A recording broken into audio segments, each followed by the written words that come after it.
Hey hi everyone, welcome to my YouTube channel Shimu's world. এটা আমার first mini blog.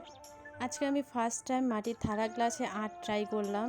তোমরা ভিডিওটি শেষ পর্যন্ত দেখে জানিয়ে দিও কেমন হয়েছে। যদি ভালো লাগে তাহলে like, comment, share and subscribe করে দিও।